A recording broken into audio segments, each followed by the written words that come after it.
Okay, I'd like to call the meeting to order. Wendy, if you would please call the roll. Paul Banks. Here. Pam Howard. Lori Visda Ward. Here. Barbara Cruz. Here. Dave Levy. Here. Mark Setter. Here. Jeff Swanty. Here. Thank you. Jeff, if you would lead us in the pledge, please. I pledge allegiance to the flag of the United States of America and to the republic for which it stands, one nation under God, indivisible, with liberty and justice for all. Thank you. Since Pam's not here, Barb, would you read the mission statement for me, please? Thank you. Thompson School District will be a school district that empowers, challenges, and inspires students, faculty, staff, parents, school leaders, and community members to learn, achieve, and excel. Thank you. First up on the agenda tonight is adoption of the agenda for this evening. I will entertain a motion to adopt the agenda as presented. So moved. Second. It's been moved and seconded to adopt the agenda as presented. Are there any changes? Questions? No? Wendy, if you would call the roll, please. Paul Banks. Aye. Pam Howard. Lori Visda Ward. Aye. Barbara Cruz. Aye. Dave Levy. Aye. Mark Setter. Aye. Jeff Swanty. Aye. Thank you, and the agenda is adopted.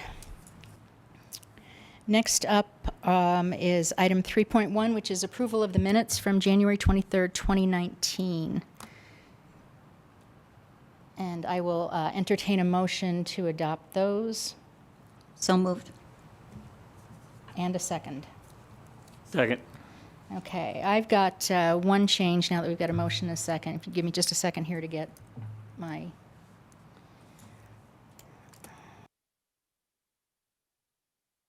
minutes up here.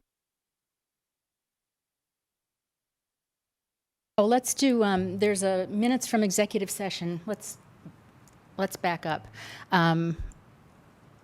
Let's take the executive session minutes first. I didn't realize there were exec session minutes, so let's take a motion to adopt the executive session minutes. You guys just want to amend that motion that we just made? So moved. That'd be excellent. Thank you. Okay, so we're looking at the executive session minutes. Are there any questions on that? Changes, additions? Okay, Wendy, if you call the roll on the exec session, please. Paul Banks. Aye. Pam Howard. Lori Visda Ward. Aye. Barbara Cruz. Aye. Dave Levy. Aye. Mark Setter. Aye. Jeff Swanty. Aye. Okay, so those are approved unanimously. Now I will entertain a motion and a second for the minutes for the regular meeting on January 23rd. So moved. And a second, please. Second. Thank you. So I've got a motion and a second to approve the minutes for the regular meeting on January 23rd. And I do have two corrections, or additions, I guess. So on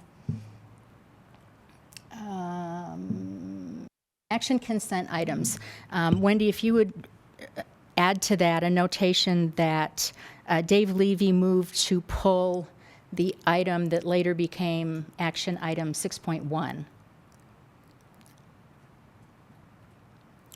So are we okay, clear on that one? So that would be just a sentence up there that says that Dave Levy moved to pull the approval of bond-related contracts. And then the second correction I had was, or addition, was under discussion? No. Where is that? Oh, under discussion item 7.3, where it talks about course fees, just add the add to that the board agreed to form a committee to study the fees for next going forward. I don't think we time bounded it. That would include Jeff and Mark. You do remember committing Isn't to that, Okay. isn't that there? It's there. It's there now, yeah, it's there now, but it wasn't there before, so I wanted to bring it to your attention. It wasn't there until just now. Okay. Okay. So, so those two. I read it earlier. those Didn't you read it two earlier, Mark? No? changes, no, because I had Wendy change it since I got here. But I wanted to call it out so that you all would know it was a change from what was up there earlier today. Okay. So, any questions or other changes, additions? No? All right, Wendy, if you would call the roll on those amended minutes, please. Paul Banks. Aye. Pam Howard. Lori Visda Ward. Aye. Barbara Cruz. Aye. Dave Levy. Aye. Mark Setter. Aye. Jeff Swanty. Aye. All right, thank you. And then those are approved 6-0 as well. Next up is public participation. Item 4.1, Superintendent Report. Dr. Schaefer. Good evening, Madam President, members of the Board of Education. It is a snowy Wednesday evening. We're delighted that you're here with us, and here's my update. Recently, our community members were invited to attend informational meetings regarding the formation of a special education advisory committee here in the Thompson School District. Each meeting was held on January 30th. One it was held in the morning and one in the evening to accommodate a variety of schedules. We had great turnout. There was about 35 people that attended. Information was shared about the purpose and function of an advisory committee. It's important to know that many school districts in Colorado and throughout the country use advisory committees to provide advice and recommendations to improve services for students with disabilities. The role of the local SEAC, Special Education Advisory Committee, in shaping quality services for children with disabilities is critical, and the benefits of creating one are extensive. When district-wide collaboration improves, programming for students with disabilities is strengthened, resulting in improved student achievement. Please know that another meeting is scheduled and will be determined by the group, and that information will be shared with the community. All are welcome to attend. If you have any questions, Charlie Carter, Executive Director of Student Services, you can direct them to her. Several weeks ago, the Thompson School District hosted our annual Spelling Bee. The elementary Spelling Bee took place in the morning, and the middle school one took place in the afternoon, early afternoon. For middle school, the top spellers were Kaylee Sellers, he's in first, Tate Charbonneau in second, and Aiden Hurst in third. Kaylee spelled the word Angora to win the competition.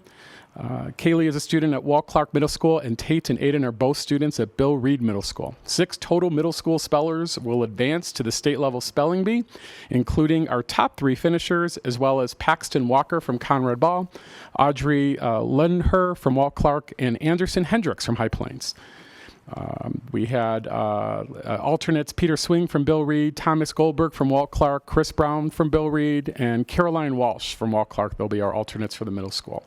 And then for elementary school, Valentina Bartles, a 4th grader at Big T Elementary School, she was our winner. And Jack Kellogg, a 5th grade student at Centennial, was the runner-up. The 3rd place winner for elementary school spellers was Simon Rings, a 4th grade student at Loveland Classical School. So congratulations to our spelling bee winners. So I'm going to invite Dr. Maria Gabriel to the podium. And so we are really excited to announce that Dr. Maria Gabriel is being recommended to you this evening as the district's Director of Language, Culture, and Equity. Dr. Gabriel is currently serving as an assistant principal and multi-tiered systems of support coordinator at Laurel Elementary School of Arts and Technology in Fort Collins. As part of her duties at the school, she leads the effort to ensure that all of the students' academic, social, emotional, and behavior needs are met. Dr. Gabriel's varied career also includes work in the Thompson School District from 1997 to 2011, serving in the position of Hispanic Youth Advocate and Equity and Diversity Coordinator. Dr. Gabriel earned a Bachelor of Arts in Spanish Literature and Sociology from the University of Colorado Boulder. She also holds a master's degree in K-12 education counseling from the University of Phoenix and earned a doctorate in education and human resource studies from Colorado State University. We are really excited to welcome Dr. Gabriel to our district, welcome her back, and I've invited her to just maybe say a few words to us. Thank you so much. I'm really humbled and honored to be rejoining Thompson School District. I am a graduate of the school district here, Go Eagles, and also, as you mentioned, have spent some of my educational career here in Thompson School District. I'm really excited to serve as the Director of Language, Culture, and Equity and build upon the amazing success that has taken place, particularly in the areas of the support for emerging bilinguals in the English language development program and also the dual language immersion program, and also to support the staff that are engaging our students that are identified as gifted and talented. So again, I'm just very appreciative of the opportunity and very pleased to be here. Thank you so much. Thank you and welcome back. So finally, we have, as you know, a Citizens Bond Oversight Committee, our CBOC committee, and we have, it's a 16-member committee. 10 were selected by application, and 6 were drawn, a live drawing, lottery drawing here at the board dais. So we recently had 1 member from that group resign from serving on the committee due to other commitments. That person happened to be one of our lottery chosen or selected people. So now, since we have a vacancy vacancy, we are going to hold a drawing for the empty seat. So I'm going to invite Todd Piccone up to do the official holding of the basket as Lori gets to draw. Mark. Who's the chair of that committee? And just before we do this, and on the end of your report, I want to give a shout out to the folks that were plowing the parking lot as I came in, and sanding and whatever, and shoveling and all else that they did out there, because it was way cleaner than the city streets were, way cleaner than my sidewalks were. So it was awesome, and I didn't have to worry about slipping. So kudos to those folks. And the winner is a name I can't pronounce, Roger Wiedelman. I hope I didn't pronounce it wrong, Roger, but Roger Wiedelman. So there you go. Thanks. So this will appear on I believe, the consent agenda for this evening for approval of this new member. And then Todd, the next meeting is February 13th. And so we will actually, at that meeting, it'll be the second meeting of the group. At that time, a chairperson will be selected from the CBOC committee. So, and that concludes my report. Thank you. Next up is public comment, item 4.2. And I believe we do have public comment tonight. Let me read the policy. You guys have to bear with me. Pam usually does this, so I'm like not practiced at this part. All regular and special meetings of the board are open to the public, and because the board wants to hear the viewpoints of the public and also needs to conduct its business in an orderly and efficient manner, it shall schedule time during its regular board meetings for brief comments and questions from the public. The board shall set an unlimited time for public participation prior to the business portion of the meeting. However, the time for each speaker shall be limited to 3 minutes, and each individual will only be recognized once. Comments and questions at any regular meeting may deal with any topic related to the board's conduct of the schools. Speakers may offer such criticism of school operations and programs as concern them, but are encouraged to exercise their speech rights responsibly. The board president or designee, in this case Dr. Banks, shall be responsible for recognizing all speakers who shall properly identify themselves and adhere to time limits set. Questions requiring investigation shall be referred to the superintendent for consideration and later response. Members of the public will not be recognized by the president during board meetings except as noted in this policy. So there we go. And Dr. Banks, if you'll. Yep, so we have one person. We have Teresa Bruner to speak to us this evening.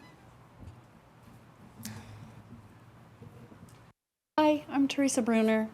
Thank you for letting me come. Before I start, I just want to thank someone, I think Dr. Schaefer, because you had someone called all the parents that students who have passed away and let us know. So just so appreciative of that, because I don't always pay attention to, obviously, who could keep up with all the policies and everything. So thank you so much. I'm here tonight to speak about the policy the board is considering regarding dedications and memorials when a student or staff member dies. I feel the policy is too vague in many areas and could present problems. In the past, how a student died determined how our district allowed them to be remembered. The American Foundation for Suicide Prevention, along with the American Psychology and Pediatric Associations, have written a best practices for when a student dies. They state that all students' deaths, regardless of means, should be treated the same. In mine and many other parents' experiences, this has not been the case in the past with TSD. I believe the policy as written will not change the mistreatment of parents whose children died by suicide or drugs. The policy states that parents of deceased children are permitted to buy an ad in the yearbook. I was not allowed to do so for my son. I believe the policy should allow for deceased students to have a regular photo in the yearbook, placed where it would normally have been, and absolutely be permitted to buy an ad, not a memorial page that has in the past been allowed for many students, but none by suicide or by death by drugs. One topic the policy does not address is students being allowed to express and honor the deceased. Appropriately remembering and honoring the person who has passed away is not glamorizing their death. This is best done organically, and oftentimes this is more spontaneous. Allowing students to have this form of expression has been proven to be an effective way for students to grieve and begin to heal. If left up to individual schools, some principals will allow these events and situations, and some, as in my son's case, will not be allowed. This causes unneeded stress, more sorrow, and quite frankly, in my case, it made my first year of grieving so much more horrific. When students are allowed to express and remember their peers, it helps them.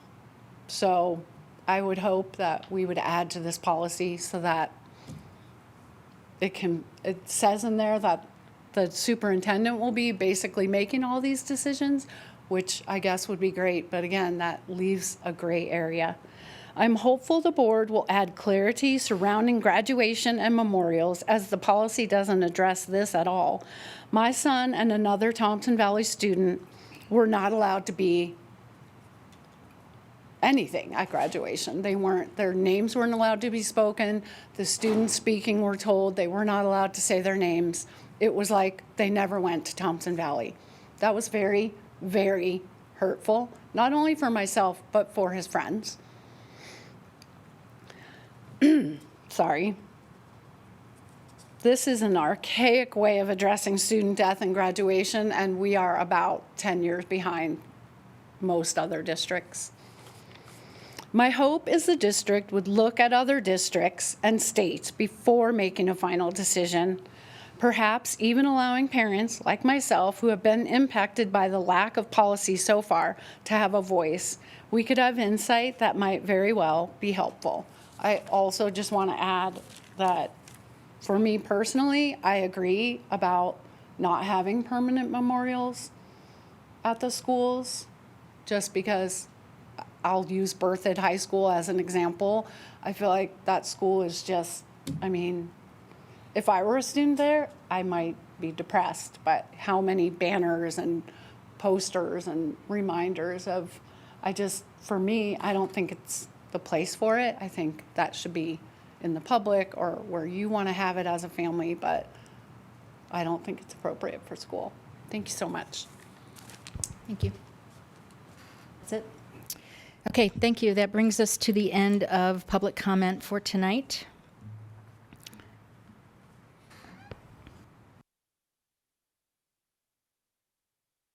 Next up is the action consent agenda. I will go ahead and read it, and if any board member wants to pull an item, then you can let me know after I read them off. So,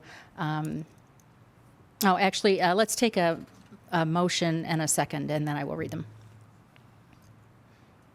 Sorry, the snow has me all discombobulated today.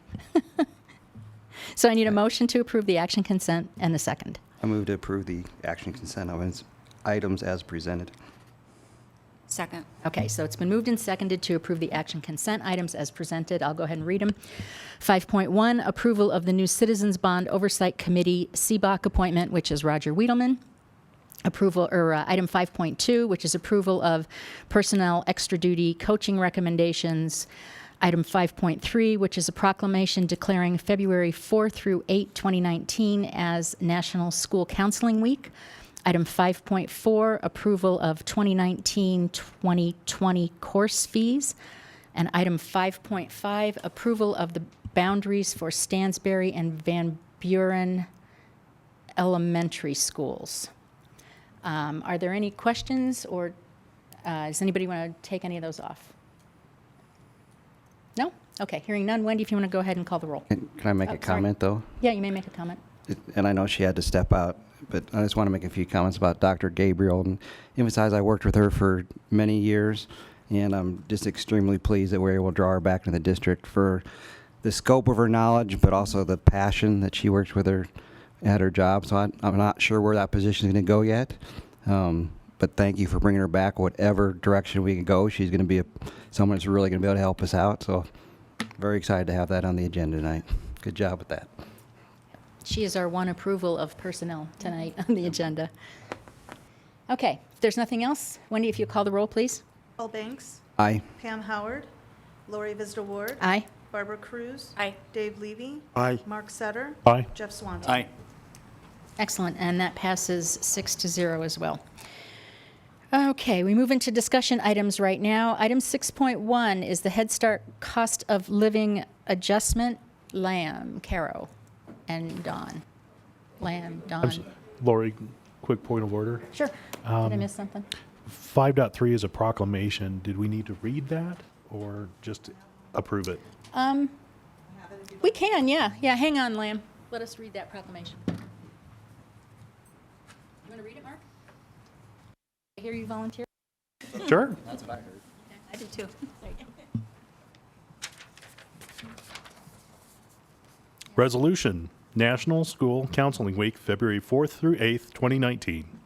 Whereas school counselors are employed in public and private schools to help students reach their full potential, and whereas school counselors are actively committed to helping students explore their abilities, strengths, interests, and talents as these traits relate to career awareness and development, and whereas school counselors help parents focus on ways to further the educational, personal, and social growth of their children, and whereas school counselors work with teachers and other educators to help students explore their potential and set realistic goals for themselves, and whereas school counselors seek to identify and utilize community resources that can enhance and complement comprehensive school counseling programs and help students become productive members of society, and whereas comprehensive developmental school counseling programs are considered an integral part of the educational process that enables all students to achieve success in school.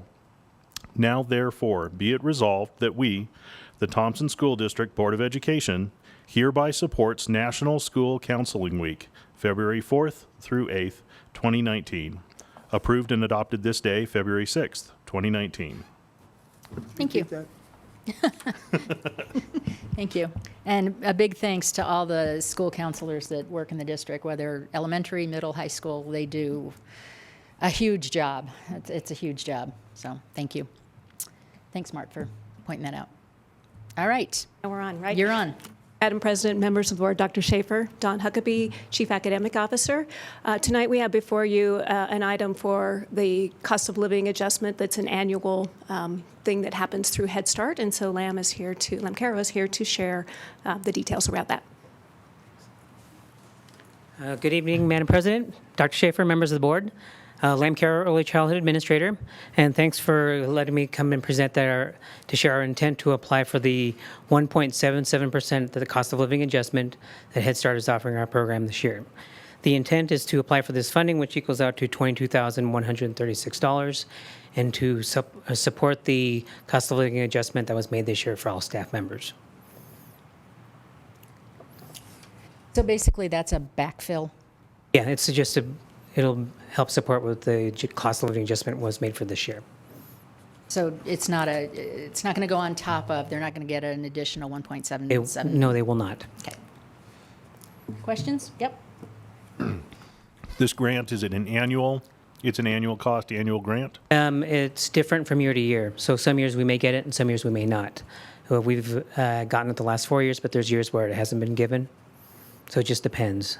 And do we have to apply annually or Yeah, every so 2 years? Or Right. They notify us when it comes available, and then when it comes available, they give us a 2-month window to get it, to apply and get it approved. Okay, and so we have to apply every year Yes. if it's available? Yeah, so last year we got it, we received the application in, I want to say, late May, and then this year they got it out earlier. So it just depends on from year to year. Any other questions? Nope. Great. And this will come back for approval February 20th. Correct. Okay. Thank you. Mhm. All right, next is item 6.2, Sierra School Alternative Placement Students. Don. Yes. So tonight you have a presentation and a proposal to bring some of our students who are currently being served out of the district into a program that we could provide here within the district. And so would ask Charlie Carter to come up. She's our Executive Director of Student Support Services to share the information.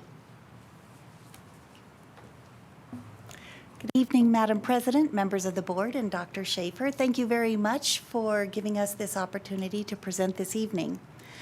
Quick reminder, we've talked about special education before, but we are required to provide a continuum of services for our students with disabilities that range from not a whole lot of support to very significant amounts of support. And so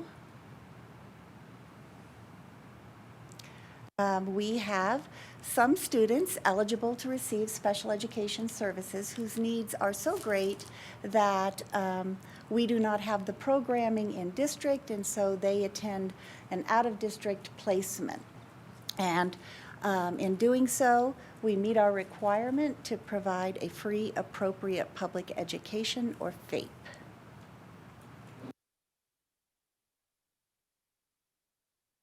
Give a brief overview of our most recent costs. If you look, you will see that we are spending a great deal of money on our out-of-district placements, and that they are substantially increasing over time.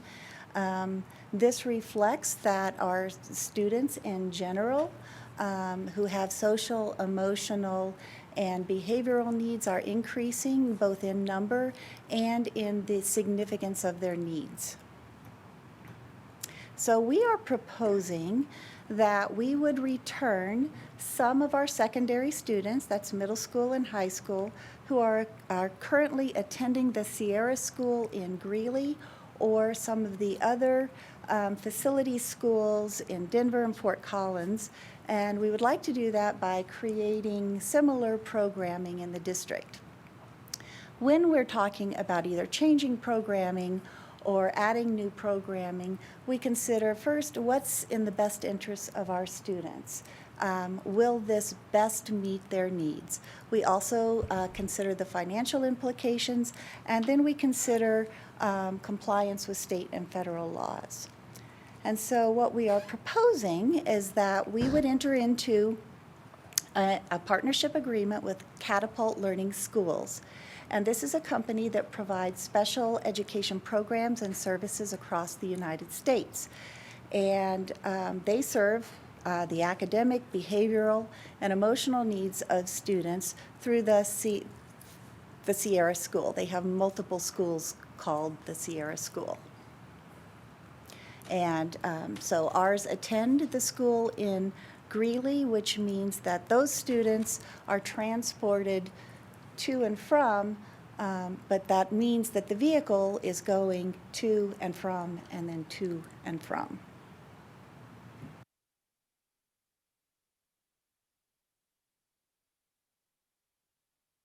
So this is a brief overview of current costs. And so for those students who are attending the Sierra School for the academic and behavioral support, they offer a couple of different options in terms of meeting student needs. This particular one that we're talking about is for students who, because of social, emotional, or behavioral issues, are having difficulty accessing their education, making academic progress. So you can see that at $198 plus per day times the regular school year, that's a pretty hefty amount, around $35,000 per year. The majority of students who attend these programs are also eligible for extended school year services, which means that for a period of time during the summer they attend school as well, and that is to prevent regression on skills that they've already acquired. And then we include the transportation costs. The Sierra School serves surrounding districts as well, so students from Windsor might go there, from the smaller school districts who don't have the ability to offer a lot of programming, and so there is a limited amount of slots for students. So when they are full and we have a student that is unable to attend, then they will go on a wait list. But we still have a requirement to provide them with their education, so we find another place that's able to take them. And so this is an example also of the costs of a student who would attend a school, say in Denver. And this one is a little bit more expensive than the Sierra School. So you can see that those amounts are pretty significant. And so the proposal that we have received from Catapult is that we would establish in Thompson District 2 classrooms, one for middle school, one for high school.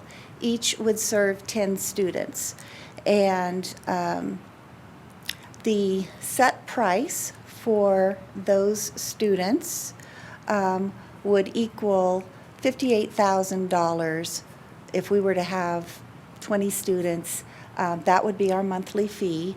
And for the year, it would be $580,000, which is less than what we are paying now when we're considering just the educational costs. That does not include transportation costs. And so the program is supported by a program director. You have a social worker, a teacher, and 2 paras. One of the reasons why Catapult is a good option for us is because, as you know, we've had great difficulty filling all of our special education positions. And this has ramifications for the students' learning as well as compliance issues.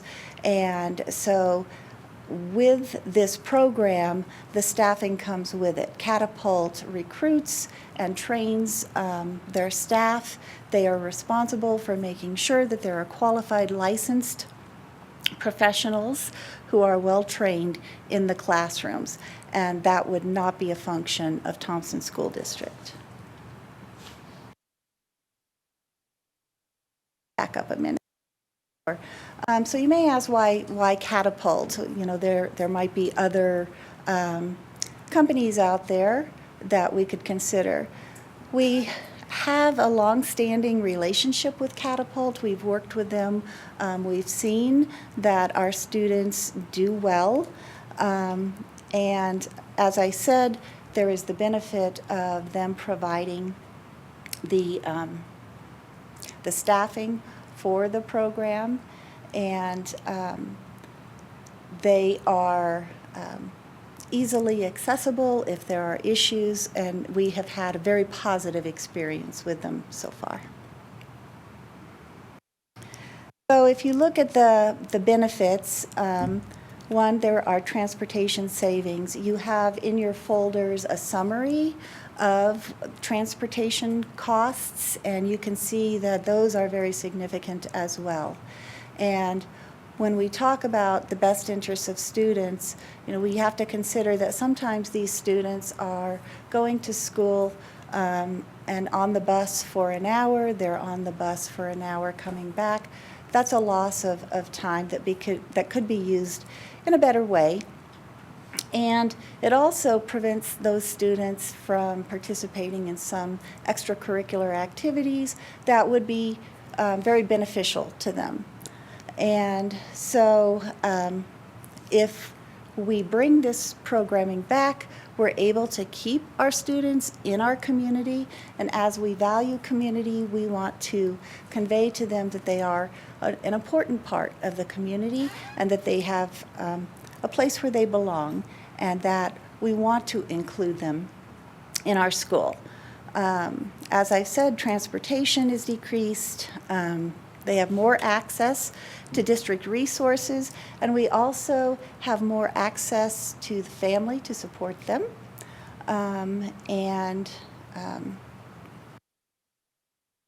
Overall, I think that considering that the number of students requiring this service is increasing, that these options out in the community are decreasing due to diminishing funding sources, it would be prudent for us to be proactive and finding a better, more cost-effective way to serve these students. So do you have any questions? Questions, Board? I'll just start down here and I'll go because I bet we all have questions. So, Mark. All right, thank you for the presentation.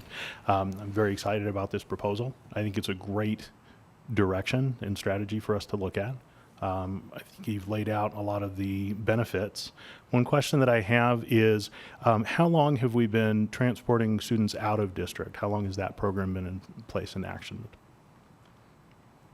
Well, I came to the district in 2005, and we were placing students in out-of-district programs at that point. It's for students who require day treatment level services or residential, which are extremely significant supports. Those students are typically placed in out-of-district placement. So all districts have been doing this. Okay. And so what motivated this proposal to take place now? What's motivating you to bring this forward now? I think those three things that I talked about. One, what is best for students, and we truly believe that this is best for students, that they are part of our community, and we believe that we can provide them with a quality educational experience, and that we are better able to provide additional supports for them so that they can be more successful if they're housed in district. Also, the financial considerations, I think that this presents a more cost-effective way to serve the students. And then in terms of compliance, which I mentioned before, when we are providing services to special education students, we're monitored to ensure that we are serving them in the least restrictive environment possible. And so this also presents the opportunity for us to be serving those students in that less restrictive environment, which will positively impact our auditing for compliance.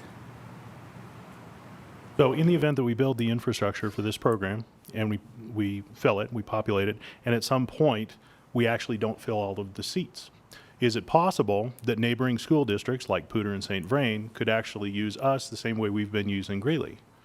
Absolutely, that is a great question. So probably St. Vrain and Poudre would not access this, but the smaller districts like Estes Park, maybe Windsor, would very much appreciate the opportunity to send their students to a program like this that is closer to their community as well. And in the event that we did that, we would be able to set the tuition rate for those other students. So it could generate revenue. Last question. Have we gotten a chance to talk to the students and their parents, the families that are currently participating in this program? And if so, what were their thoughts? What do they think? We have not. We thought the first step was to see if this was even a viable option for us. And then we would have a plan in order to communicate with the families and to talk about the transition. I do know, just generally speaking, when I talk with parents, they really appreciate it when there is an opportunity for their children to be included. All right, thank you. Paul? Yep, so did mine. That was mine. I have a couple yet. Okay, go ahead. So I just want to clarify, it's not necessarily for behavioral, it's for academic needs of these kids or continued life skills? So this would be for students with affective needs. Some of them do have behaviors that would need to be addressed through a highly structured program, and they offer both a highly structured academic program as well as behavior management. Okay. And then I think I heard you say that they bring in the director and hire the teachers. So when we pay then we pay Catapult for that piece of it. So pay doesn't come out of our pay scale. And the placement that you would anticipate, would they be students on the wait list right now? Would they be returning students that are out coming back in, or are they new students because we have so many waiting to be a part of a program? So Or it would all of be, those? yes. Okay. So it would be students who are currently placed, and then we have other students not placed there, but placed elsewhere. And then we do have students currently waiting for a placement to open up. There are very few placements open in the other out-of-district schools, and sometimes it can be a 2 to 3 month wait. Then, you good? Okay, Thank you. Then my question is then, would this be required? Would we no longer place students? I know we would still have some out-of-district placements for other reasons at other schools, but if they could be served by this program, is that how it works? Then they would no longer be sent to Sierra and Greeley, for instance. Okay, so it's not an optional thing it wouldn't be an optional thing for families. Okay. No, it would be the special education placement determined by the IEP team. Jeff? Looks like there's a lot of great benefits. And it also looks like there's a huge savings, if I understand this correctly. We spent better than $800,000 last year on it, and you're proposing $580,000? That's fantastic. Yeah. I love seeing innovative stuff like this, and it's great that it'll be here in-house as well. And Dave? Yeah, you had a slide which showed the number of students currently going out of district.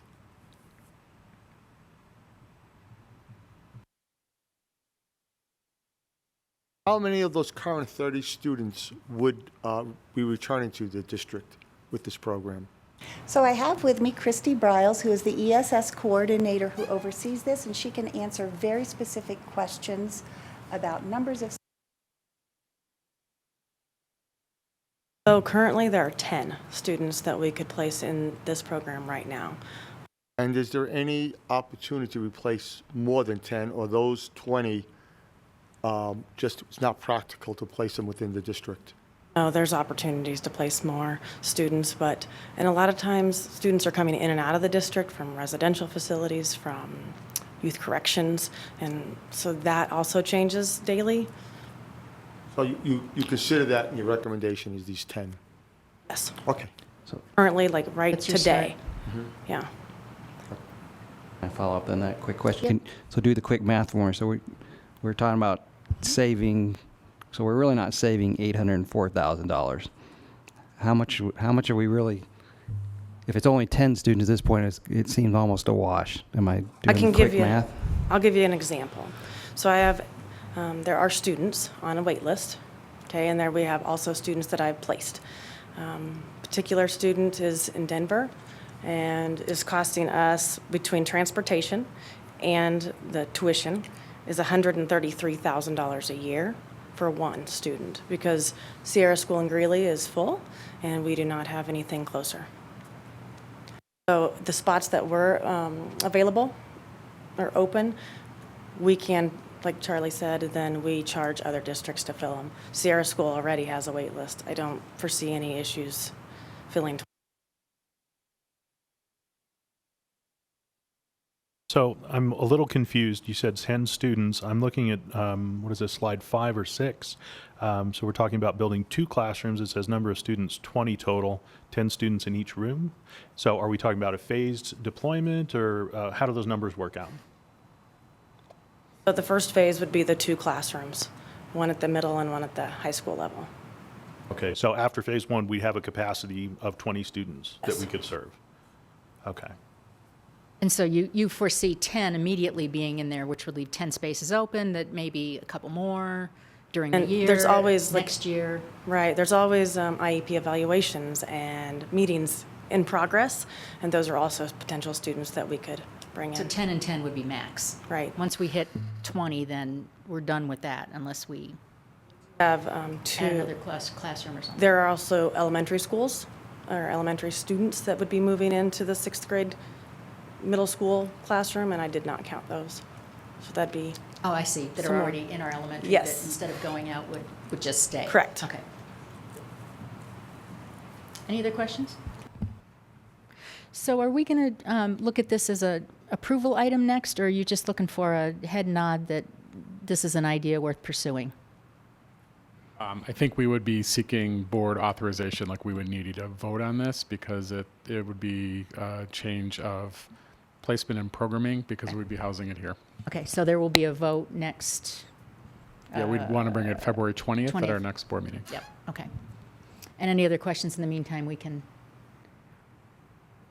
because we may have them. I would be curious to hear, what's your plan, Charlie, for talking to parents about this or to getting input from parents? You did say that you wanted to take our temperature, which I think you got that. So I think that the next step would be to invite the parents to come, invite the students to come and have a conversation with them about how they would feel. Do you have any thoughts on that? I do. Catapult would also have, they said that they would set up times where parents and everyone can come in and ask them questions also. And honestly, there's several students at Sierra School that I'm on conversations or case management meetings monthly. And the parents are thrilled that we were able to bring them from Denver now to Greeley. And I know they would be even happier to have them in district where they are not traveling to Greeley. They still takes a lot of time and resources to send them to Greeley. I know the parents that would be excited. I mean, they're hard conversations to have when we tell them that, yes, we cannot meet your needs here, and we are going to have you travel in a bus for an hour each way, and sometimes longer depending on weather and traffic.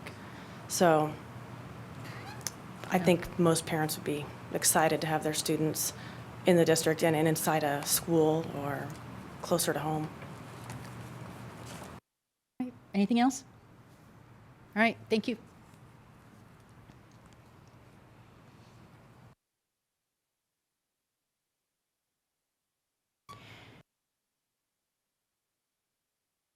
Next is 6.3 elementary curriculum literacy update. Dawn. Yes, still here.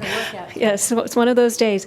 Very excited to be able to bring to you really what is our elementary literacy plan. So it's beyond the materials, and it will share some of the implementation of how we plan to roll out the professional development, but also how we interweave some of the components of elementary literacy. So I'd ask Anne Marie Sanchez, one of our directors of elementary ed, to come up and share. Madam President, members of the board, Dr. Schaefer, I'm Anne Marie Sanchez, Director of Elementary, and I appreciate the opportunity to share the progress that we've made in terms of a rollout for continuing the adoption that we started.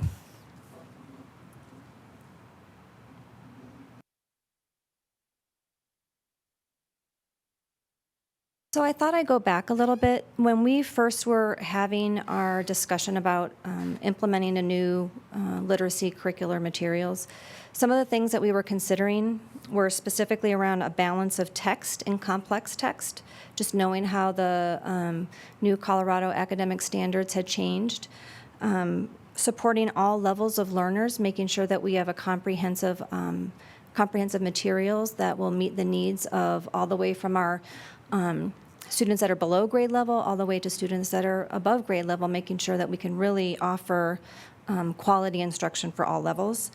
Also, that we have a good amount of data, not that you're over-assessing students, but making sure that we have enough data that can help teachers drive their instruction that's embedded authentically through the work that they're doing on a daily basis, as well as some summative assessments to make sure that we're making progress.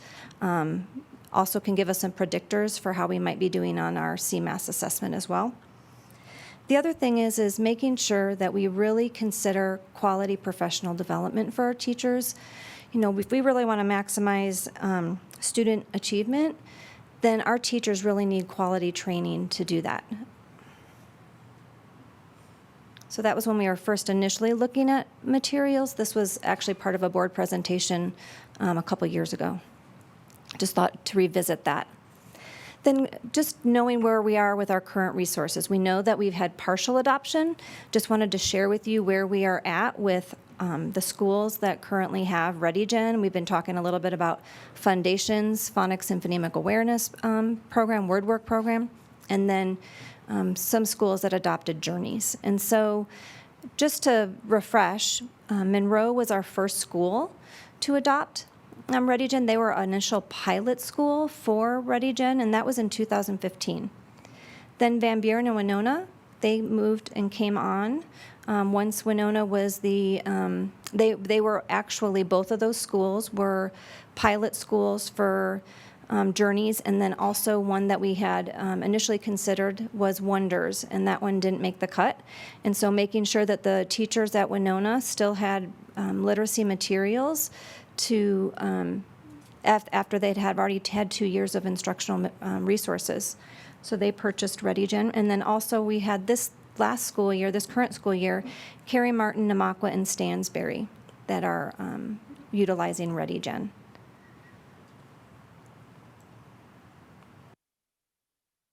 Just to kind of give you guys an overview of what ReadyGen materials offer, what are we hoping to get from this? They have some gradual release. We've been really focusing on balanced literacy in Thompson, and so it's nice that this program continues to offer that type of structure with gradual release that our teachers are accustomed to. You know, focusing on our big ideas and deeper meaning, that they have overarching questions, guiding questions for a unit, that students have an opportunity through the entire unit to research and read complex text and then come up with their own answers to those deeper questions. Authentic text, that was something that is really important, making sure that these stories aren't translated, not just decodable text that we're sharing, but real, authentic, good, complex text. Connecting reading and writing daily. We know that there's a lot of opportunity for writing in this program on a daily basis and regularly and often. Close reading and citing evidence in text. If you were reading some of our CMAS released items, it is very common that they are utilizing and having to read complex text and answer and cite evidence from that text. You know, exploring their key ideas, details, analyzing the craft and structure, all of those things that we don't currently have materials that are doing that, especially with analyzing the craft and structure. The teachers have created their own materials. I don't say that they're not doing that. It's just we aren't providing resources for that. Vocabulary instruction, accelerating learning for all, and then intervention supports as needing, just making sure that we have, again, all those levels. But I'll give you an example over at Carey Martin this year. The kindergarten teachers, you know, when we think about these curricular materials, they're towards end-of-year expectations. And so they have a struggling or a support guide for teachers that they can utilize. So if you have some students that aren't quite up to speed, that you can do it within your classroom and differentiate your instruction. And so you're not pulling students out, you're trying to intervene within the classroom, and the teachers have the resources and materials that they can do that. Our performance-based assessments, what I had talked about. And then options to engage students with technology. There is a really robust technology component of this that students can utilize, as well as teachers for their planning purposes. And then foundational skills pacing. So initially when we first were looking at these materials, it was an older version. And so those materials, when we were talking to the vendor, as well as other districts across the nation, that the foundational skills pacing, as well as just the development of the skills, was not strong. And so they revised their materials and in 2016 put out new materials that really have great foundational skills pacing. The other thing to point out here is that these materials are Case 6, just something for us to consider. So just to tell you how we've come up with this plan so far that we're going to share. So we've shared it with we've had principals give us input on how would you foresee this working best in your building. We know that we have late start Wednesdays. the time that they have with their staff. How can we make sure that we're maximizing that as well as implementing materials successfully in their buildings? They gave us a lot of input. Spoke with instructional coaches after we met with principals. What was great was they were able to give another perspective that was a little bit deeper. We met with a Pearson consultant. They've rolled out these materials across the nation. They have some really good ideas that they shared. And then as well as our curriculum liaisons, we met with them yesterday afternoon, and they're teachers. They're in the classroom, so they're able to give us really more of a detailed, in the weeds ideas to consider. And so they gave some really good insight about making sure that how are we rolling this out within the training. So the other things that we're sharing and gathering information right now, that it's not just that we got input from those 4 sources, but we've got the resources out there right now displayed. We just got them out there. We're going to be putting some more considerations. We're doing a Pearson showcase night, so we're going to do it at 2 separate times, one at 4 and I believe one at 5:15. So we know that elementary teachers get out of school pretty early, so we want to kind of back that up to when they would get here, about 4 o'clock. We also want to put a few teachers that are currently using ReadyGen on a panel. Then that way those teachers, that if anybody that comes, it can be for community, it can be for parents, it can be for other teachers, but then they can ask questions to people that are really using the resources and the materials to get their perspective. And last night it was really great. Within our curriculum liaisons, we do have some people that are using it that gave some really good input on the success stories that they've been having with the resources this year. Then also we want to conduct a needs assessment with Monroe and Winona. They've been using it for a while, and just doing walkthroughs in the classroom, making sure what are the professional learning needs that those 2 schools have at this point. And then also conduct a ReadyGen teacher perception survey for any of the teachers that are using it right now, so that when we're doing training in the fall, they're not doing the program activation training. They're not going to be doing the implementation training. They've already done all of that. How can we make sure that we're providing the support that they feel they need to continue their growth? So we want to survey them, and what are your needs, so we can meet those needs during the fall training. So here's the professional learning plan that we have to date. This is all a draft. We're still going to be getting more input, but these dates have been confirmed with Pearson, so we can make them happen. Program activation training, really what that training is really explaining what the resources are, showing the resources, showing your time frames around what they are. It's not about teaching the resources yet. This is really about, here is what you get. And these are the things that you can use it for, not how do you use them. And so we actually have April 30th, we added an additional day, May 1st, and then May 2nd. Then May 29th and 30th are in the summer, so we'll have some summer options after school has got released. Some people don't want to get subs and go to this training. They're going to want to do it after school gets out. And then also on August 8th, that's during our new teacher induction. Obviously, our new teachers that are new to the district, they wouldn't have had that training, so they're able to come to that, as well as any teachers that weren't able to participate in the April, the substitute days or the summer days, that they have additional days there. And depending on how many people sign up, we could do an additional day in August 9th that they have trainers available. Then we would do administrator and instructional coach training from a different lens. How are they implementing? What are they looking for as they're doing walkthroughs in the classroom? How can they support the professional learning in their schools? That would be on July 24th currently. We still need to confirm with instructional coaches that day would work. We know that principals are back on contract, but we want to make sure that that date is the best for coaches. And then we have our program implementation essentials, and then I say a deeper dive workshops. I should put workshops, because that could be for the teachers that have been utilizing the program already. And our thought was that we would have 2 different sites. In the past, a lot of times we put all the grade levels from every school in one room, and we try to do training with a larger group. And we just know that that isn't the best practice. We just haven't had a larger amount of professional learning team to offer various locations and various training. So the Pearson trainers would be able to divide, and then we would have 2 separate locations. So we would have a more intimate group of teachers that are participating. And then also for sessions that are new to ReadyGen, and then, again, those deeper dives. So there's some schools that might work together because they've already been utilizing the resources, so they're going to be collaborating, and then we're also going to have teachers that have never used the resources as well.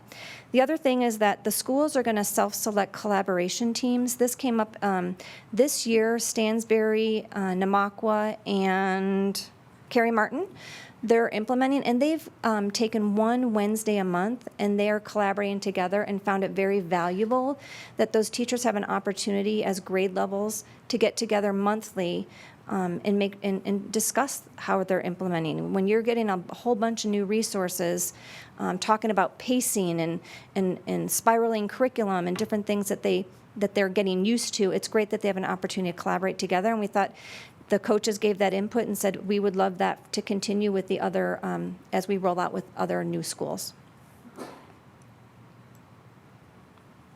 So ongoing support. A lot of times we adopt new things, and then what happens is sometimes things die off. And so how can we make sure that we are very successful with this implementation? These are great resources. They align very closely with our Colorado academic standards. They're meeting the needs of our current standards. So we want to make sure that how can we offer ongoing support throughout this next year, the year after that, the year after that. Initially, obviously, it's what I explained about the one Wednesday per month that the teachers have an opportunity to get together. Principals and instructional coaches as well will get together once a month. We have elementary principal meetings currently 2 times a month. Half of a day of that time would be committed solely to ReadyGen and literacy. And so they would collaborate with the instructional coaches. They would get professional learning around ReadyGen and also around literacy development, including dyslexia and including a spring book study. Also, they'll have time then to collaborate and plan for those Wednesdays. A lot of times we'll say, okay, now go off and plan, but then they have to find the time to meet together. And we thought we could build that right into a structure where we know that we're providing time for them to have quality time to collaborate as leaders and coaches to plan what those early release Wednesdays once a month will be, making sure that we maximize that time. And then consultation with Pearson trainers. So throughout the year, we can if there's a building that we're looking at their data and we feel like, or the principals or coaches are reaching out or teachers are reaching out to say we really need some additional support, built into the professional learning plan would be have Pearson trainers and consultants come out and they can support in the buildings if we need. There are additional workshops that they offer. All of those below are additional workshops that we can go into a deeper dive with the materials and resources, and we thought this would be great opportunities for teachers as the year progresses, and also for teachers that have been utilizing it for a while, making sure that we're providing additional deeper learning for them around the resources based on their needs. So we would be doing a survey in later fall to get their information on what are some things, if these are the trainings that they offer, which ones do you best feel would meet your needs, and then we can offer some of those. The ones that are in blue are ones that we would want to add to and do some additional. They offer some word work and phonemic awareness and phonics utilizing the resources for early literacy development, and then also the technology in ReadyGen. They didn't have a specific one around technology, and in speaking with Matt Kuhn that we could create a module that would help support that. Continuing on with just early literacy, we know that that is a goal to improve our early literacy development and achievement. And so one thing is that we would continue to offer Lexia in K2. We know that the earlier we can do that, we have 10 schools currently using it in kindergarten and finding some great success with that. If we can intervene earlier, then we're closing gaps before they begin. And I just put what Lexia is in case you were wondering, but it's a structured and sequential multisensory techniques that really, when you're looking at it, if you watched it, you could see why they're saying it can help support students with dyslexia. And if it's called Lexia, it was created for a child that had dyslexia initially. Diagnostic data.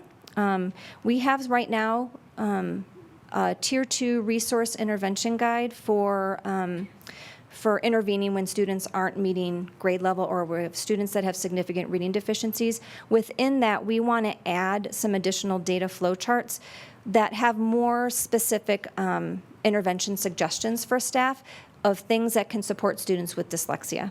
And then also offer some district-wide dyslexia workshops for parents and for teachers to start attending, just to build some of our background knowledge and how, as well as how can we best support families, students, as well as academic and classroom techniques. So we would also, at this time, be piloting, this is for next school year, piloting and analyzing throughout the year some Tier 2 and Tier 3 diagnostic screeners. So, for example, right now we're using iReady, for our diagnostic assessment for first grade on. And then also in kindergarten, we're using a FAST assessment. These are computerized assessments. They are not giving a full 100% detail of what exact letter sounds are students missing.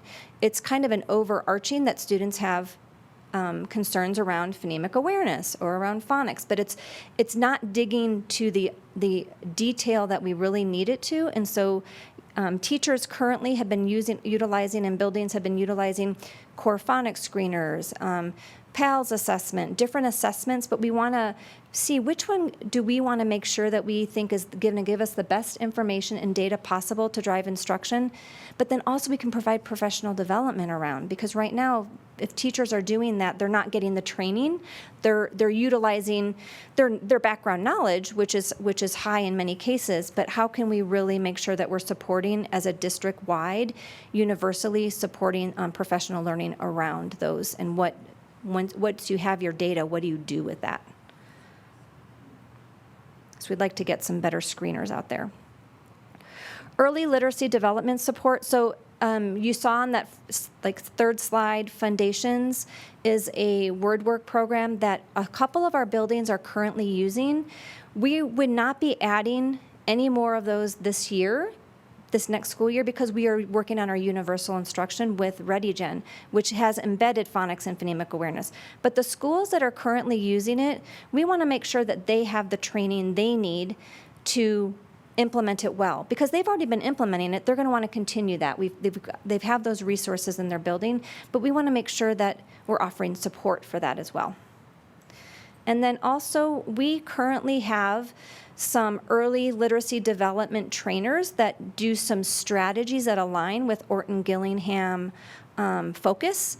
And we've had them go to some trainings for Orton Gillingham, but we thought, wouldn't it be great if we could actually have some fellows in our own district that could then be qualified to train and supervise other professionals in that approach? And if you look at what that offers, it's robust, and it really is. When we see strategies, we do walkthroughs right now, and we can see some teachers implementing some of those strategies. They're powerful, and they really help support students. So we want to expand that and actually get true fellow trainers in our district, and all the way from EC up to 12, and then that way we have people that really understand foundational literacy development.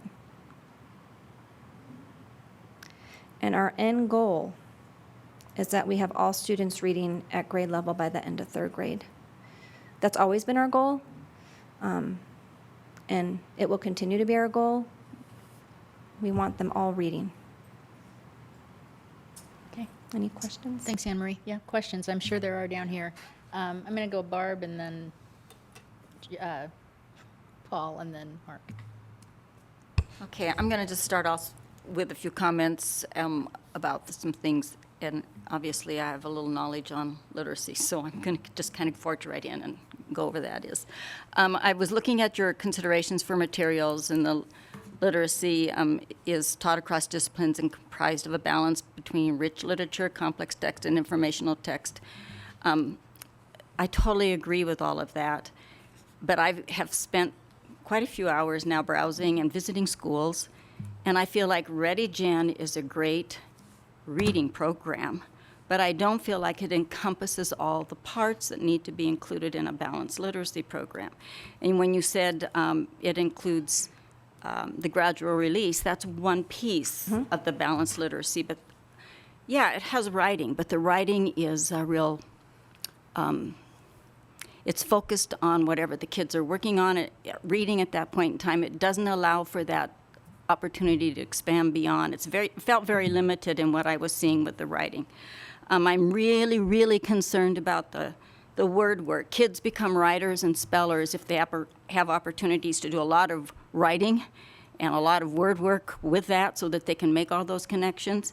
And I don't see any of that really at this point in time, so I'm really a little apprehensive on that aspect of it. As far as actually being a good reading program, I think kids in this program will be good readers if they have all of those other pieces in place to continue with their reading.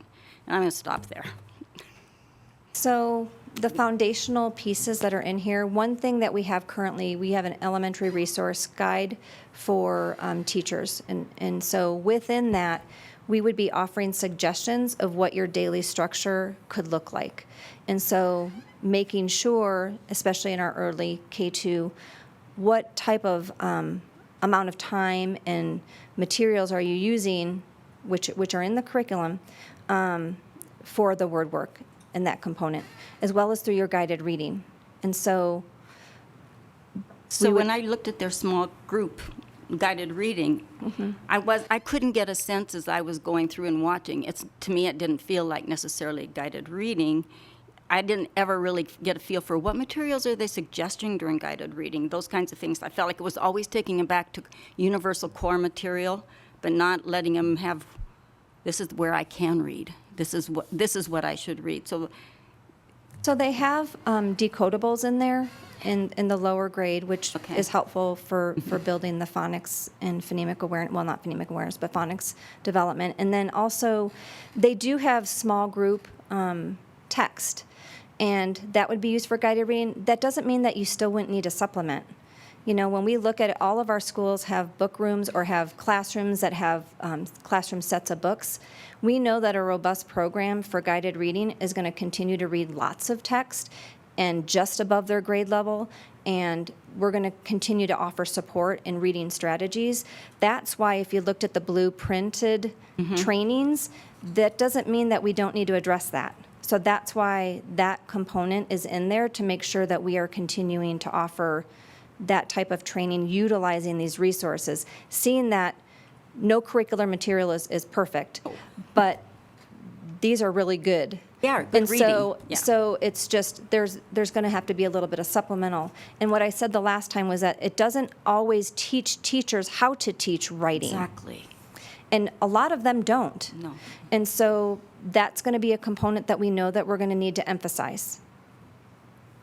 So So I'll work with knowing you. what you said, I mean, we would agree that there's some pieces of that. Okay. But having a plan to address that through professional learning, as well as that when the teachers are collaborating in their grade level teams, how are we doing this? It will be addressed. Okay. Thank you. Yeah. Paul? Yeah, so just a couple comments. Just emphasize again that we just want to make sure we get all the pieces in place up front. And I'd rather you guys come forward now saying, here's the ideal, and have it all out there and let us see if we're able to support that or not. Then what I think typically happens is, well, we try to be budget conscious here, and we try to scoop, but we can do without these materials. I'd rather just have it all up front. So let's get this right the first time. And if we need to allocate more money, then we'll have that conversation and do it, whether that's PD or materials. Rather than coming back 2 or 3 years later and say, whoops, we missed this, and we should have done that. Just think big, bring us everything, let us talk about it. So she talked about some of the foundational stuff. Follow up, Dawn, kind of our conversation. I know there's some very important standards on the rigor side around research and reasoning, which tend not to get assessed and tend not to get built into these programs because they're not assessed very heavily. And it's just another piece. How is that getting built in? What do we need to be doing in that area? Let's just make sure we're talking about the whole thing right up front and have a discussion about that.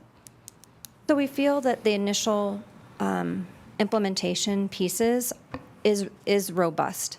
There are opportunities for online training and those types of trainings for the teachers, and it was decided that that wouldn't be the best. Yeah, it could be where the teachers are only having to do a 4-hour training. They could cut this into a 4-hour training, those project activation trainings.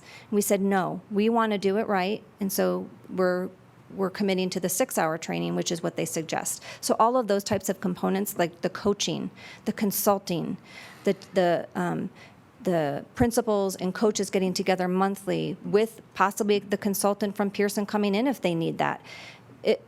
We want it, failure is not an option, right?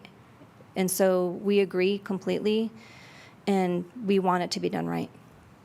I wasn't So- implying that it wasn't, and I can't speak for Yeah. the whole board, but it's just, No. don't be afraid to ask and bring forward and say, here's an issue we might think it'd be a problem, here's our options. I mean, just don't be afraid to bring as much forward as you need to. Thank you. You had touched on this briefly. I was hoping you could expound on it a little bit more. You mentioned that the Pearson ReadyGen literacy program is K-6. And so I noticed earlier there was a chart that showed our elementary schools. Do we expect this program to touch our middle schools, our 6th graders? So that's something that we're exploring right now. We're meeting with middle schools to see if it's something they would even want to consider next year.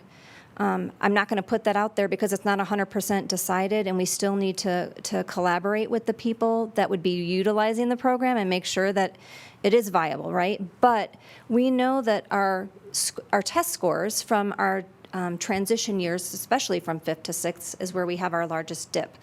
And so utilizing these resources and well as maybe participating in the same trainings together with the some of the 5th grade teachers, how powerful that could be. And since we do have such a great training program, we believe set up, it would be great if they could participate as well at the same time. So it's not 100% set in stone, but we are exploring it. Okay. Yeah, I definitely see advantages, which you just mentioned. That consistency with the curriculum could actually help and assist those 5th graders with the transition into middle school.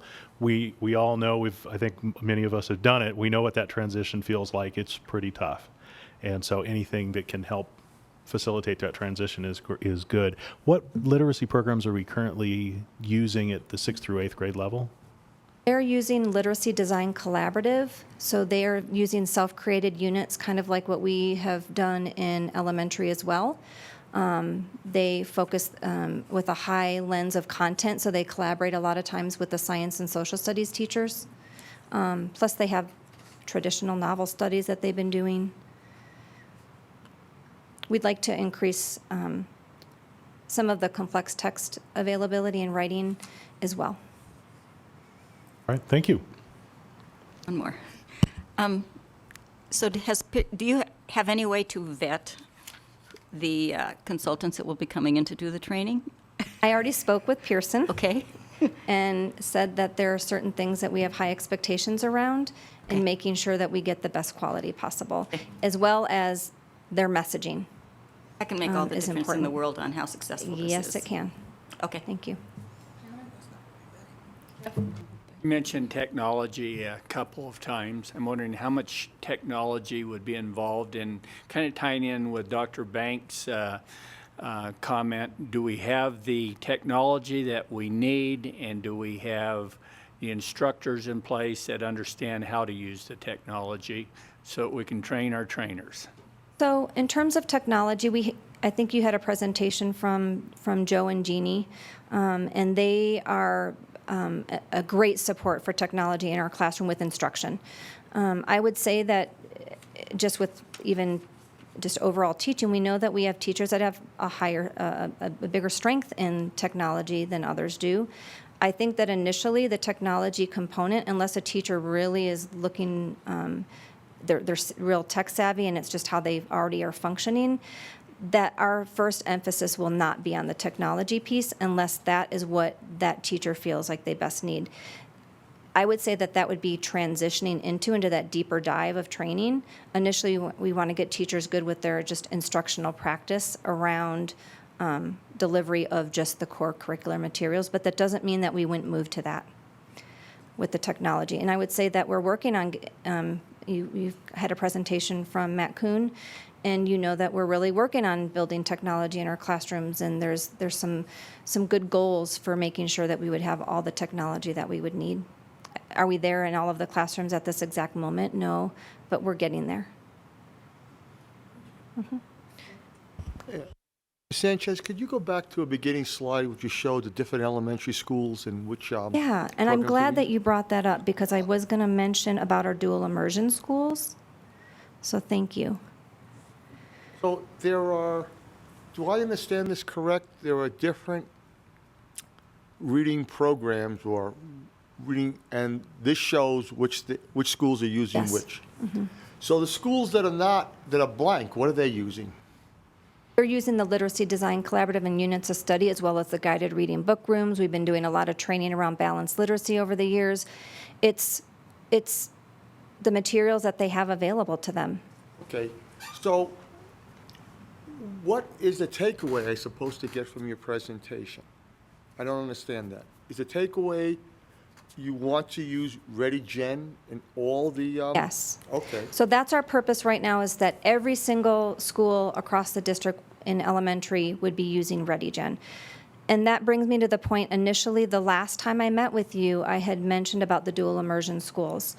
We had a meeting with the coaches and the principals around the dual immersion programming and resources that they have. And we know that the biliteracy program within ReadyGen, especially since our 3rd through 5th as well focus on content, they did math in the K2, and then they start focusing really heavily on content and literacy, that the biliteracy resources that are available in ReadyGen are more authentic than what they've been using. And since we have such a great training program and opportunity for collaboration, they have all decided that they want to move to ReadyGen as well. So we will then, it won't be a 3-year rollout, it won't be, 2 years from now we're gonna all finally be caught up. Next year, every school then will have these resources available. I just met with Michelle Malvey and Haley, her coach, this afternoon, and showed them the materials because they had Reading Street, which is Pearson. So the resources, some of it's familiar to them, but then they went with Journeys, right? When they did that adoption there. So, some of those, we talked about some of those teachers in that building have been there since they used Reading Street. This would be their 3rd curricular material. Then you have some teachers that have been there 2 years, so they've had only know Journeys.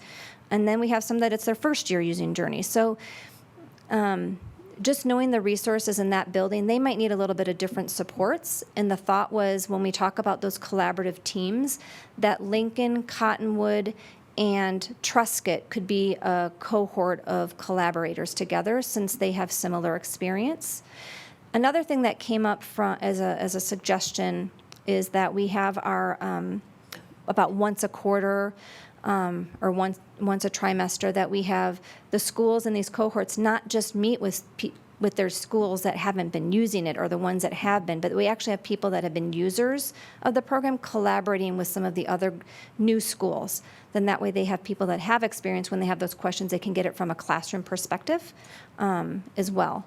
So I feel like we're really trying to find different ways to offer support to teachers so this really can be as successful as possible and that they feel like they're getting the support and learning that they need to implement well. So That was a little tangent, and I'm sorry, but it was something I meant to talk about earlier. That's quite all right. I'm glad I helped prompt that. How long has ReadyGen and those other programs been used? Only 1 year each, or they have been used for a couple of years? Well, if you look on the left, ReadyGen has been used at Monroe since 2015. At If you can, my question really is there data to support your recommendation? Is there data, our schools clearly demonstrate that ReadyGen is giving the best bang for the buck? So I would say that's why we're doing a program analysis at Monroe and Winota to make sure that the resources are being utilized as intended. That's not the question. Yeah. The question is, are we getting results? So, yes, we are. Okay. So those 3 schools, Namakwa especially, those 3 schools in their beginning of year data to mid-year data was very promising. Good. That's what my question is. There's data to back up Yes. your recommendation. Okay, thank you. Yeah. And then I just have one quick one, and we Yeah. can, I think then we can move on if nobody has anything else. Regarding the professional development and the training, is that required of every teacher, K through 5? Yes, it will be required. So the program. Every classroom teacher? I'm Yeah. assuming music teacher, art teacher, they don't. The program activation, that's why there's so many offerings for it, that it will be a requirement. So we have it during the sub days that they can take, or they can offer a stipend or TIC credit. I just want to back up Paul's It was, comment. it was similar to our math adoption. We had that same expectation. I just didn't know Yeah. I didn't know how Yeah. that worked. Yeah. Dave? I just wanted to back up Paul's comment. Of course, I can't speak for the board as Paul can't, but from my perspective, it's so important that we have good reading education. You come and tell us what you need, and I'll support it. Thank you. And just one more, I'm just going to directly ask this now, so I don't know if I need to put it on our little sheet or if I got other board, but I would really like to see as precisely as you can of how this implementation would address those research and reasoning standards, and if they don't, what is our What is our current, plan what for is our that? current thing of how we're going to start addressing those standards? Okay. So, I don't know if I need to put that on No, our I mean, you've sheet asked or- her, and I'm assuming you can get back to. Absolutely. Either through email to all of us, or, however you Yep. want to answer that. Okay? All right. Thank you, you. Anne Marie and Don. Moving on to 6.4, Policy FFA Memorials Review, and that's Don as well. So before you tonight is a draft of a policy that, as noted in the memo to you, as we were looking at across our vast numbers of policies, we really didn't have anything that addressed how do we respond as a district when we have a loss of a member of our school community, be that a student or one of our staff members. So the intent of this policy really is to just create that baseline of and that consistency across our district, because current practice is it's left to the discretion of a building principal.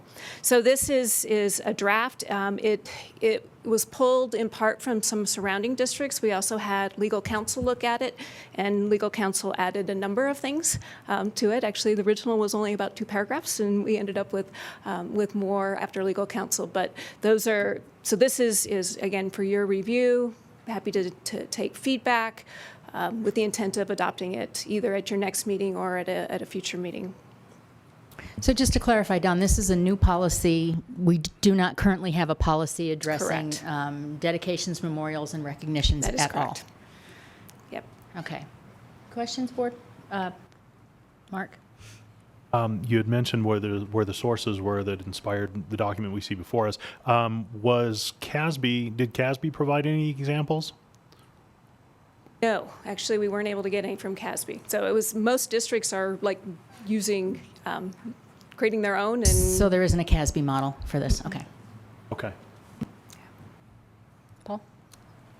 I just guess I had a question maybe for Dr. Schaefer. I know it has the paragraph in there that you or your designee in consultation with the different groups and everything will make the decision. Is this specific enough, is fleshed out enough as a policy to give you the guidelines you need, or do we need to be looking at more concrete? Well, there's not a one-size-fits-all. And so I think, developing a policy that provides some guidance, at least at the building level, provides, again, some of the parameters and structures in which, buildings can operate, but then does allow some opportunity to review specific requests at the superintendent level. And so I would not want too rigid or specific of a policy that becomes too restrictive, because I think it's a complex topic and issue, and there's just a variety of different factors that I think need to be considered and evaluated, and so having that discretion at this level, if necessary, may be the most prudent. I always want to give you that discretion, but I also don't want to leave you hanging out in the wind on the other side of, it really comes down and accused of making a judgment call or whatever. Yeah, understood. like I said, it needs to reside somewhere. And so, at least at my level, certainly wouldn't do things in isolation. In this case, we would work very closely with the impacted families and, again, handle things on more of a case-by-case. So if this paragraph works for you, great. But again, if in reflecting over the next couple of weeks, if there are some things that think might help you out, please get them in there and we'll look at them. Anybody else? Jeff and then Dave. I guess I'm just going to echo what Dr. Banks said again, and I'd like to see a lot of flexibility in this, especially at a local level. I understand the importance on the permanent memorials, but every situation is totally different, and really like to see the principals and the PTA and the parents, the people that are most affected, having some involvement. Dave? I want to first thank our public speaker. Thank you very much for your comments. I'm sure it's still very painful, so appreciate that. I just want to ask, did we solicit the opinion of people that went through this tragedy? No, not at this point. So this is really that first opportunity for a community to take a look at it. And so it maybe you want to have some additional feedback before we bring it back to you for approval. So I think that's a good idea, Dr. Schaefer.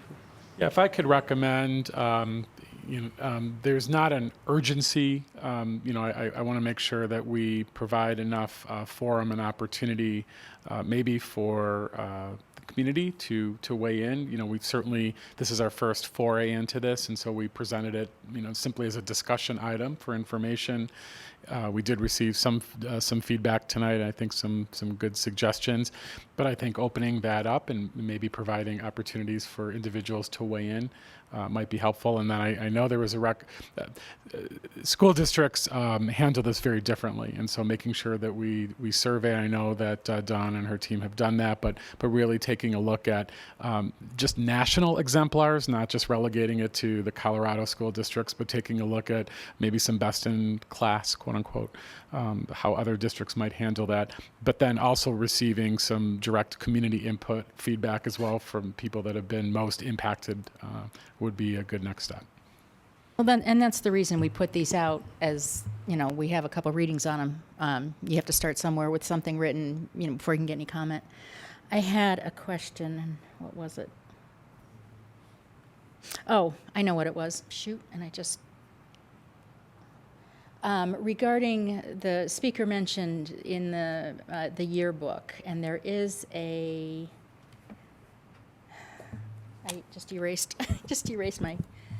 There is a line in here, item 7. Materials in the yearbook, except that families may purchase the typical student celebration advertisements, but it doesn't address specifically whether, regarding the student's picture, although that's not really a memorial. I mean, I don't know.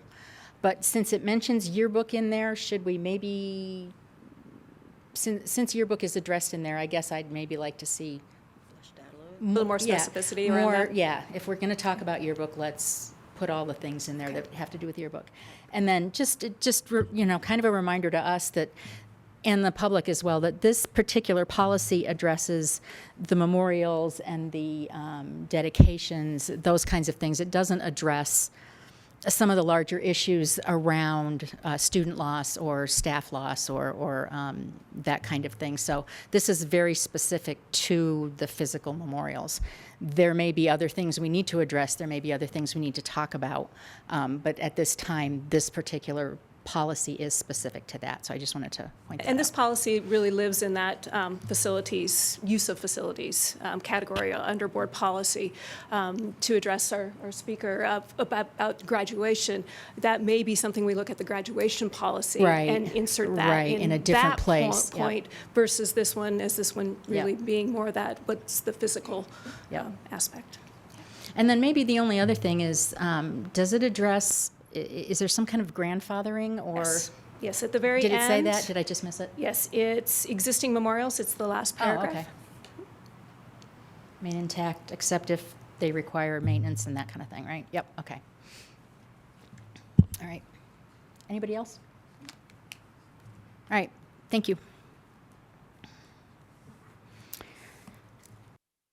And that brings us to item 6.5, school closure utilization evaluation. Todd Piccone.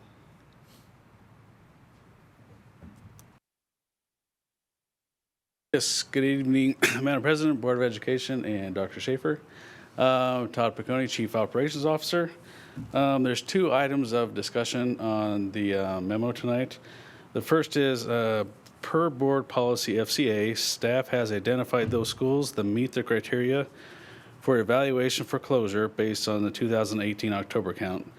The initial evaluation for feasibility was performed and no schools are recommended for closure at this time. The criteria was those schools that have 75% enrollment and under. The second item for discussion is as requested and in accordance with policy JC, we'll be prepared to talk about the methodology and timelines for future boundary discussions and changes. So first, I'd like to take the first section. If you have any questions, and invite Skip up, our planning manager, to answer those. And then I can answer questions on the second item there. So if there is any. Just address these maps because I'm a terrible map reader. And so basically these were the schools that hit that target or did not hit that hit that 75%? That's correct. And the subject of each map, the text box is in yellow to highlight that is the purpose of that particular map. We're talking about that particular school. Cool. Okay. So maybe, I don't know that we need to go over every one of them, but can just, because Edmondson is first, could you kind of walk us through Edmondson? Take Edmondson first. Edmondson's enrollment is 208 on a capacity of 315. More importantly, their resident It's 291. population is 291. So if we were to look at closing that school, we would have to 9 spots for 291 children. basically. Okay. And the whole reason that Stansbury and Van Buren worked so well was because we were able to make one move. Each of those schools was able to be absorbed by one other school. So we were really keeping the disruption to a minimum. And if you remember from previous times that we've talked about this in the years gone by, where we looked at some where we would have to put 7 ripples in place. The numbers you're seeing here are just to give you an idea that we looked at it and we said, you know, without having to disrupt 2 or 3 or 4 schools in order to handle this, it's not really feasible. Any other questions on those maps? Okay, great, thank you. And you might want to, just to clarify and emphasize, we are not making any recommendations on school closure at this time. I mean, we're No. talking about it because it's part of our policy, but we are not considering Part of an closing any annual report is what Correct. this we're doing, yes. All right, go ahead. And then the second part of that is, So the second part is also as part of an annual report per policy JC, we have to report back and make recommendations for boundary changes. And so tonight we're not making any recommendations. I just want to offer or suggest how we're going to propose that. Should we find some boundaries need to be changed?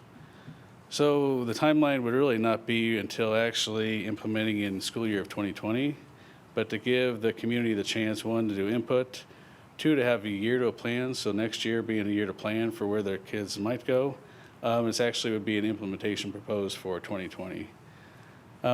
It's always, but I'll say that the first step is really community input. So our plan would really be in this month of March is to have community meetings so they can understand the why behind some of these proposed changes. And then what that's going to affect, and then really listen to those citizens to see how we can take those comments and maybe accommodate, and sometimes there's, but it's a way to get the community involved into our discussion and changing those boundaries. There has been previous discussions on boundary changes between the different high schools and different elementaries. We are going to take a holistic look and make sure, one, we're capturing everything at one time, so we don't come and say, okay, here's this little chunk, here's a little piece here. And just make sure we capture everything at once to make sure we're being open to the community as far as this is what our plan is. And then we can get feedback on everything at one time. So the initial plan would be then March to do community meetings, April to do staff report back to the board as far as here's what community's saying, here's some recommendations based off community meetings. And then ultimately in May is to make a decision if we decide to change boundaries. So that's kind of the next 3-month layout. And then it would really pause then for the next school year for implementation then in the school year of the 2020. So this is really just information that a plan as we start discussion to get input and answer any questions you may have or concerns. Questions? Dave? Madam President, I forgot. Did I just hear we have a school identified that has less than 75% enrollment of capacity? And staff is saying we're not recommending closing, but isn't it for the board to discuss then? I suppose we could discuss that. I mean, we have a policy, right, that says if it's 75%, if it's not reaching 75%, it raises a flag. Correct. Okay. And then, so staff took a look at those, and for instance, I think it was Edmondson was the one Yes. that's the top one. So I'm getting inside their heads right now, but I'm guessing they looked at it and saw a capacity of 315, residency of 291, even though there's only 208 kids there.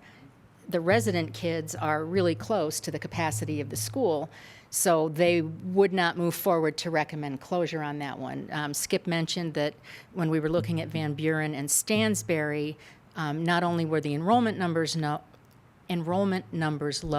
the resident children were also low. Did I state that right, Skip? So that's kind of where we are there, but we certainly can have. I'm not saying we should. I'm Okay. just asking the question. One thought, if I could, I remember Jeff said something last time. Is there any way we could poll the parents that are not sending their kids to that school, find out why, and perhaps make a change to that school that will attract those students? Is there anything we could do there other than just say, well, that's just the way it is? No, and I believe we can, ask that question, and there we can do surveys to see why, students are drawn to different schools. Yeah, we could report on that. I would think that might be helpful. I guess to clarify, Dave, because so it was brought tonight as a discussion item with a recommendation, so it would come back next meeting as an action item to accept that recommendation, or which would allow us to talk about it? Is that kind of what you're getting at? Well, That's what I thought. I mean, it'd come I back. wanted to reread the board policy. I wasn't prepared. But I have the question in my mind. We set a policy. We want us, to evaluate a school that is not reaching 75% capacity. Staff made its recommendation. I would agree with that recommendation, but I think it deserves further consideration, not just, one sentence that we're not going to consider it. But I just want to read the policy for you. I think, I don't disagree, but I think we have to be very careful with this topic, because the further you go down this road of talking about closing schools, the more likely the parents in the community are going to hear that, oh, they're considering closing schools. We've been recommended by staff that's not a feasible thing to do for this year.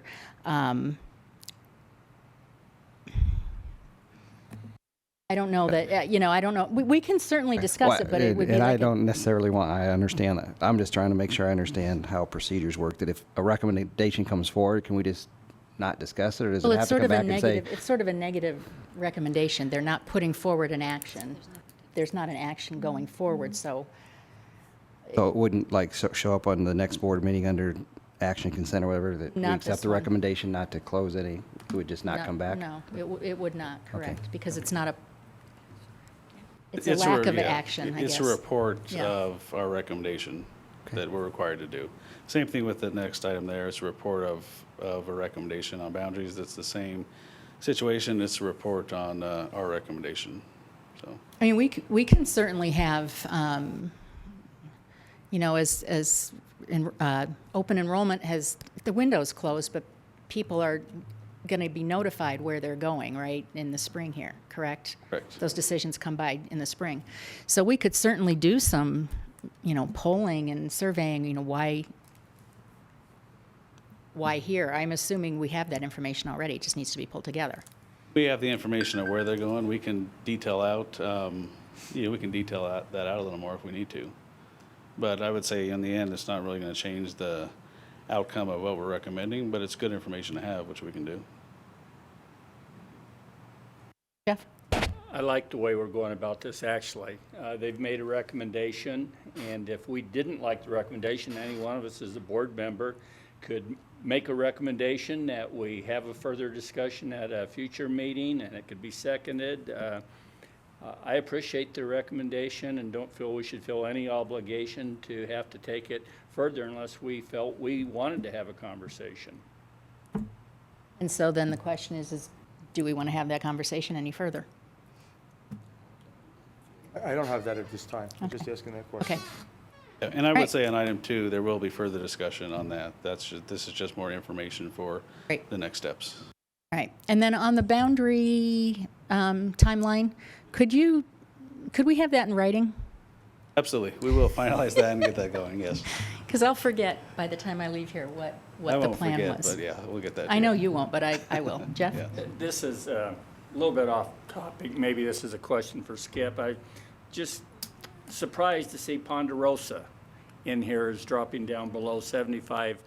Fairly new school. I can remember conversations when we were opening, all the growth that was going to happen up there. What is happening in that area? Growth has been slowed by an infrastructure problem, which I've discussed with you guys before. The lift station. The lift station. There is construction going on, which is keeping the population stable. But the thing to remember most about Ponderosa is within Ponderosa's boundary, there are between 3,000 and 4,000 houses coming. Soon. I'm actually glad that we're there because it's going to give us some flexibility once that construction starts hitting. And that's something else that isn't, that you can't really put into these numbers, right? Staff looks at that, Skip, you know that in your work, that's happening. You can't just look at the numbers, right? And that's part of what goes into your recommendation. I mean, obviously, if we know that there's a potential of there being another, 100 kids out there in 5 years, that would, yeah. Majority of these schools are either in Loveland High's feeder area, which right now, as of today, has 3,818 houses total coming, which at our present yield ratio would be 725 kids. Mountain View's area, which would be Mary Blair, has 9,512 housing units in process, which at our current rate would be 1,807 elementary kids. So the kids may not be there right now, but we're definitely looking forward to seeing them. Thanks. Anything else? Any other questions? No? All right. I think that brings us to the end of the agenda. There are no written reports. Future agenda items, we will have a meeting, a regular meeting on the 20th, and then on the 21st, our study session. So you guys received a doodle poll to possibly schedule another, like a study, not a study session, but like a retreat, a vision kind of thing. So that's off the table. We're going to do that on the 21st. The topic isn't off the table. That'll be dealt with, but that's going to be at our study session on the 21st. So that's a 3-hour, yes, that's a scheduled 3-hour meeting on the 21st. What time does it start? Those start at 5. Okay. And the 20th. Anything else? Excellent. Thank you. Adjourned. Does anybody know what the weather looks like?